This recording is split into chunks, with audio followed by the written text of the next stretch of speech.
In them, otherwise they explode. Sorry, Mom. This is my friend, Alex Finch. Hi, Alex. Hi. Have we met before?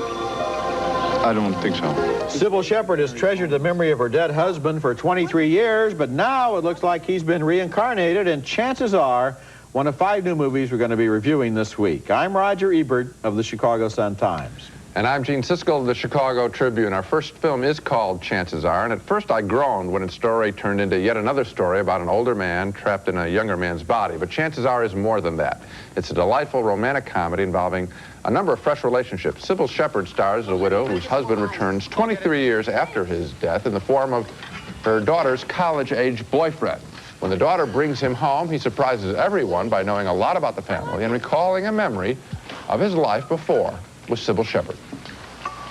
Oh, honey, would you get the little silver corn holders, please? What corn holders? It's in the sideboard, second drawer down on the right.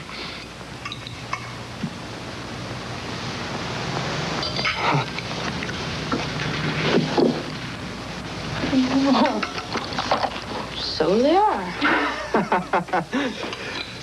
Good guess.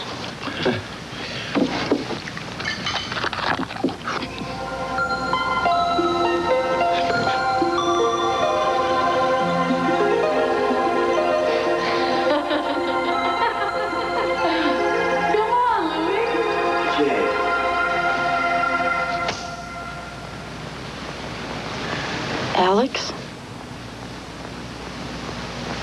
Peekaboo. Easy on the vino, pal. Ryan O'Neal plays Shepherd's husband's best friend, who has had a long-time crush on her.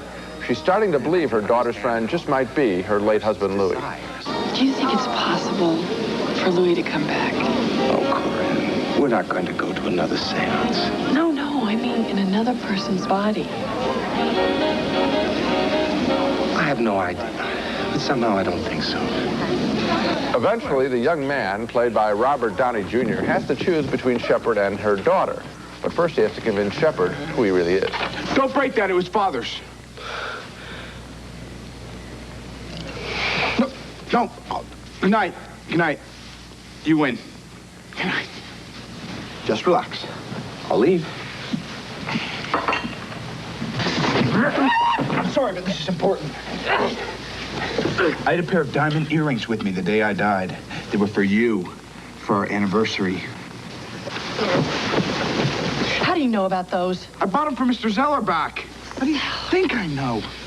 I know everything about you, Dorley. I know that you love peanut butter and rhubarb and cats with yellow eyes. You're a psychic or one of Shirley MacLaine's kooks, a spoon bender. Oh, you love Johnny Mathis. Get out of here! I hate flat. Before I scream so loud that everybody in the neighborhood shows up and I have you arrested for impersonating a person. And I know you did the Watusi before Lucy Baines, remember? Remember this?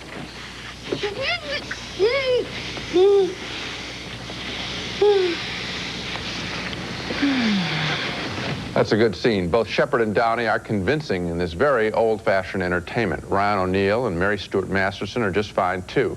Chances Are was written by Perry and Randy Howes, who also wrote the delightful film Mystic Pizza. They're a writing team of 2 sisters, and they get credit for enlivening what might seem, but definitely is not, a tired story. I had the same reaction you did in the first 15 minutes of the movie. I thought this is another retread of Made in Heaven, Heaven Can Wait, and 16 other reincarnation movies. And then, you're right, the writing, the acting, the wit, the humor, the timing, even some moments of genuine emotion, and the complexity of what's happening becomes really delightful. And the movie is a treasure. I was really surprised. I was completely surprised, and I guess it proves that any formula, no matter what it's done, if it's done well, can be redeemed and work, and no matter how many times we've seen it. And I think it really does start with the good writing, and that's why when I read that these people did Mystic Pizza, I said, well, there's the key. And the performances. Now, Robert Downey was in a movie we reviewed a week or so ago called True Believer, in which I felt he was only just basically ordinary. In this movie, the movie really does revolve around him. I'm sure Sybil Shepherd is the star as far as most people are concerned, but it's Downey's character who comes back and who has the relationship with both of these women. And it's a really fine performance. If that didn't work, nothing else would work. Very good. Okay, next movie. And our next movie is another stylish mystery about dreams and fantasies, but this one is a little scarier than Chances Are. It's called Paperhouse, and it tells the story of a strong-willed young girl who discovers that when she draws a house with a young boy in the window, afterwards she seems to visit that house in her dreams and she becomes friends with the boy. Is anybody there?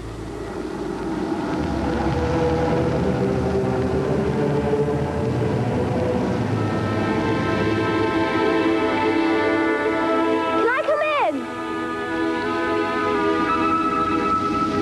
I can't hear you.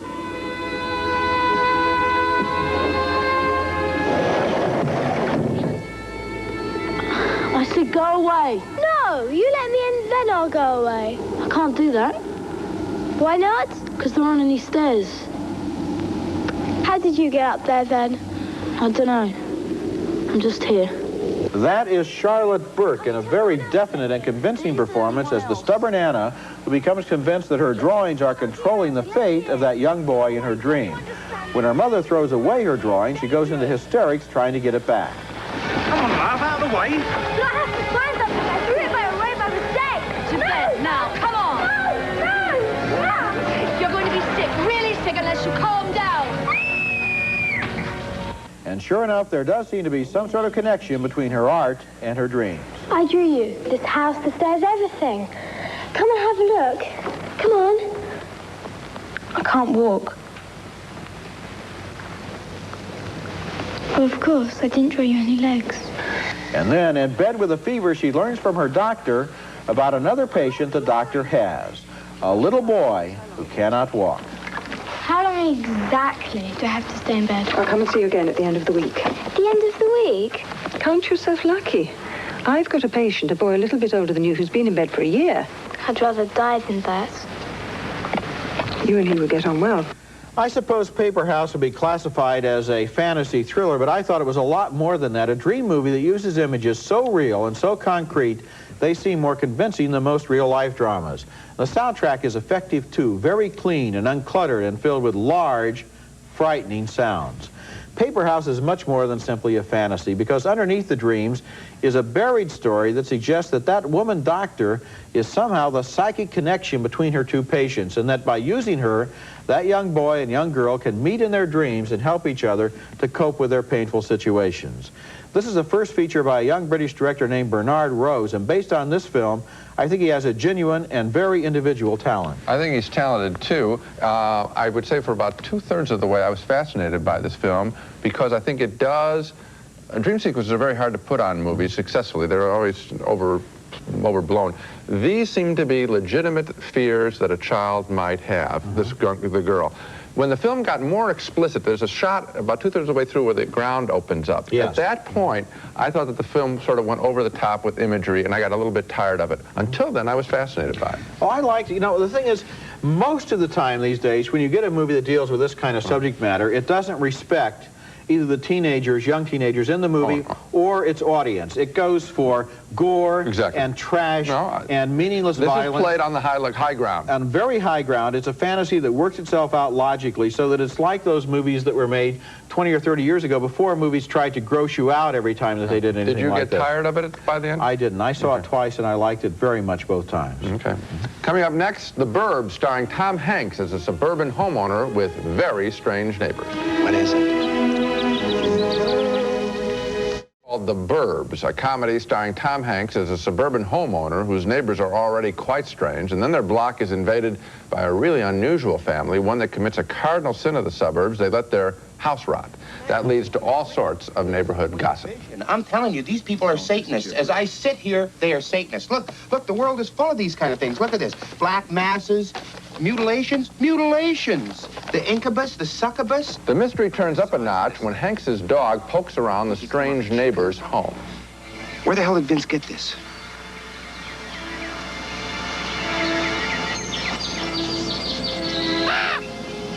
He dug it up from underneath the fence. Ray, there's no doubt anymore. This is real. Your neighbors are murdering people. Eventually, a couple of the neighbors scare up enough courage to visit the strangers. And what do you bring suspected ghouls? Brownies. Yoo-hoo, it's Carol Peterson from next door.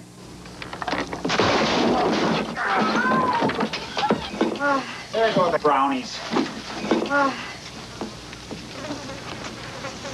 Hi. Welcome to Mayfield Place. We're your neighbors. We brought dessert. Is your mother home?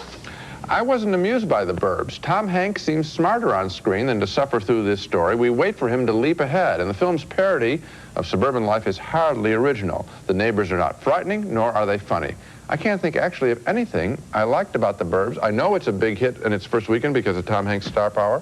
I was stunned. Tom Hanks is a big star, and I think he's responsible for the fact that this movie is doing so well, but actually it's kind of a very pale imitation of Neighbors, that Aykroyd and Belushi picture. Yeah, I like that. Which I liked a lot more. Yeah. This movie is bankrupt of imagination. It goes nowhere. It uses a lot of special effects to no avail, and the sad thing is, in a way, it's because Tom Hanks is so popular that this movie is such a box office hit. And another movie that opened on the same weekend, The Mighty Quinn, which both of us thought was one of the best movies of the year, went right down in the ratings. You know, it's too bad because people see this and they don't have a very good time, or at least I think a lot of people wouldn't have a very good time, and then they get kind of down on the movies and they miss the opportunity to see one that would have really sparked them. Well, it is. I mean, it's a stunning film to me because I just didn't find, I never laughed once. No. Coming up next, High Hopes, an angry comedy about some down and outs who like being down and out.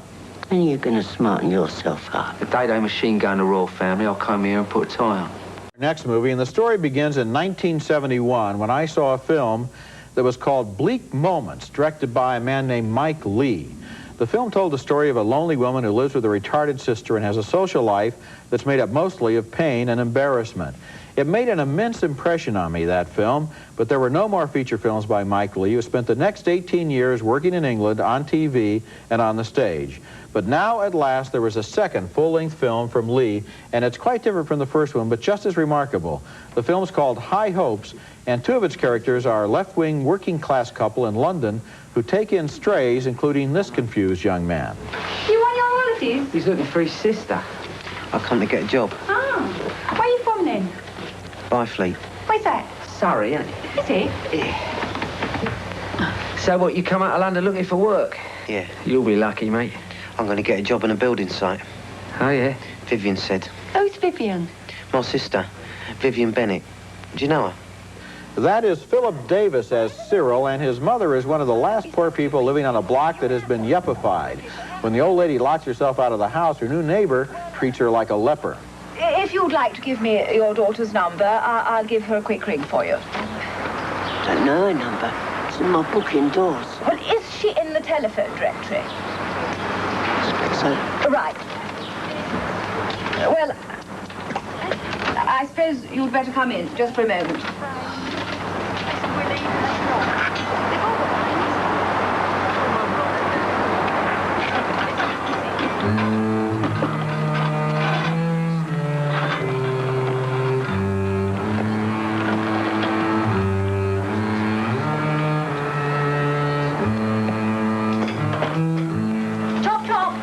That is savage satire, but when Cyril and his sister give a birthday party for Mom, the sister's not much friendlier.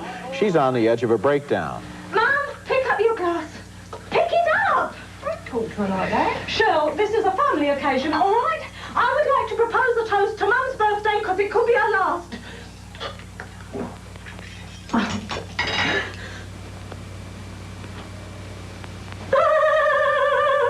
And it's amazing there how that laughter is right on the edge of hysteria.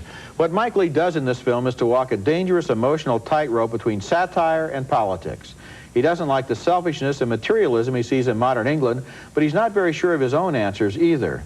Not many films like High Hopes get made these days. It's not a dumb, prefabricated entertainment. It's a film that's alive and breathes and takes chances, and you can see it testing its own limits right there on the screen. There are scenes so cruel that you want to cringe because Lee has no mercy on the shrill and the smug and the selfish, but then he turns the scene around with an unexpected flash of humor. A movie like this keeps you on your toes and challenges you to decide what you think about it, and I thought it was very special. Well, I think it is special, too, in the sense that we don't normally get a couple that is the center of a picture that isn't heroic in some way or self-destructive in some way. This couple borders on that. I think he really would like to speak to a tender couple like this, and they are wonderful. They take someone in, they're very sweet, they're more like hippies, and I think he would like to encourage them to take over the world in some way and say, in other words, don't be so laid back. You're the hope, because the condo owners on that block are not the hope.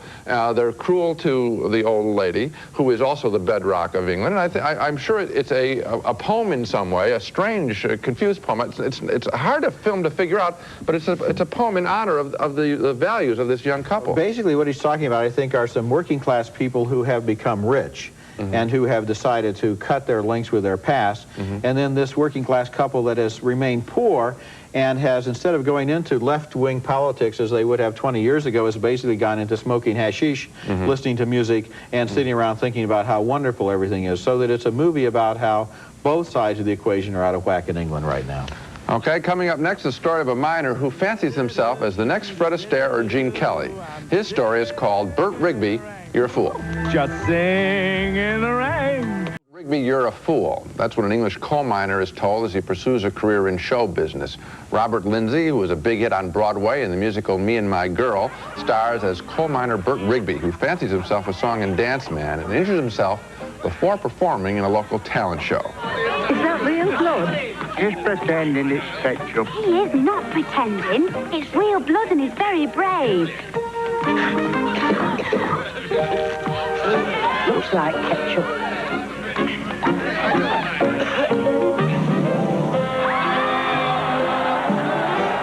The audience laughs at the bloody nose, even if we don't. Bert wins the contest and goes on the road with the show, taking on all comers and daily calling his girlfriend back home.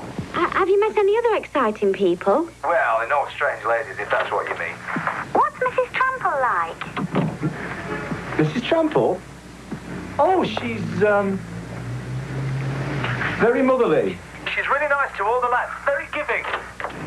And the thing is, though, she's really devoted to her husband. Get your ass back to the bedroom. I was just bringing Bert some smoked oysters. Out. Sid, you're a selfish pig. And you do not know how to speak to a lady. It's just as well I didn't marry one then, isn't it? Pighead. Before she met me, she had no class at all. There's a whole relationship involving that wife of the operator of the talent show. It's sort of amusing. But the film really only works when Robert Lindsay is singing classic songs. And even then, we think of the people he wishes to imitate. And to turn a phrase, I've seen Fred Astaire. I've seen Gene Kelly. And Bert Rigby, you're no Fred Astaire or Gene Kelly. The film runs on with Bert going to America to star in a TV commercial. I never bought the premise in Bert Rigby. I just saw it as a phony story enlivened by grade B musical numbers. When he imitates someone, I'm thinking of who he's imitating. It's kind of an innocuous movie. I'm not going to vote thumbs up on it either. Yeah. There are some charming moments in it, and you're right. The charming moments are charming because of the moments they're stolen from. They're not charming because of themselves. I mean, when he does the imitation in 5 minutes, and it's very cute, of Singing in the Rain, I thought, oh, that's impressive, but I'd rather see Singing in the Rain. You know what? It occurred to me while I was watching this film. I've seen Lindsay in Me and My Girl. It's a charming musical. It would probably make a very nice movie of the sort of movie that MGM was making in the 1940s, like Easter Parade and so forth. That movie will probably never be made because these days Broadway musicals don't seem to translate to the screen as they used to do so routinely. And so what they did was they took Lindsay out of the musical and tried to put him into a homage to musicals like they wish they were really making. Let's make Me and My Girl and forget about Bert Rigby. Now let's take another look at the movies we reviewed this week. 2 thumbs up for Chances Are, the surprisingly enchanting comedy with Sybil Shepherd and Robert Downey Jr. A split decision on Paperhouse. I thought it was inventive and original, but Gene thought it started strong and then lost its way. 2 thumbs down for the Burbs. Even Tom Hanks can't save this dismal exercise in soft-headed satire. We both voted thumbs up for High Hopes, the eccentric and original satiric comedy by Mike Leigh. And finally, we both voted thumbs down on Bert Rigby, You're a Fool, which was a musical reminder of better musicals. And so, High Hopes and Chances Are. And also, we mentioned before this film Mighty Quinn. Yeah. I would really encourage people to see it before it disappears. This could be gone another week. This is a movie that a lot of the critics have really dumped on it. I don't think they understood it. They weren't maybe... It's a great... kind of zeroing in to exactly what the movie was, and so they thought they were seeing something else. We saw a musical today, yes, Bert Rigby, You're a Fool, which is a pale imitation of previous musicals. The Mighty Quinn is an original musical set in Jamaica, reggae music. Absolutely right. That's it for this week. Next time we'll review New York Stories, 3 short films by directors Martin Scorsese, Francis Coppola, and Woody Allen. You know, his father was completely bald, too. I'm not completely bald. You will be. Also, Farewell to the King, starring Nick Nolte as a World War II soldier who becomes a king to the natives in a Borneo forest. That's next week, and until then, the balcony is closed. Raisinets and Goobers are playing everywhere, starring plump, juicy raisins and great golden peanuts. Both now feature creamy Nestle milk chocolate. Pledge. Generation after generation, Pledge keeps your wood furniture looking beautiful without any buildup. With Pledge, dusting can be beautiful. Now you can have a California Raisin Singer on your own. This limited offer is just 99 cents plus proof of purchase. Visit your local store for details. The great taste of Almond Delight. Crunchy almonds and crispy flakes with a hint of brown sugar make it taste so delicious. Almond Delight. It's the best.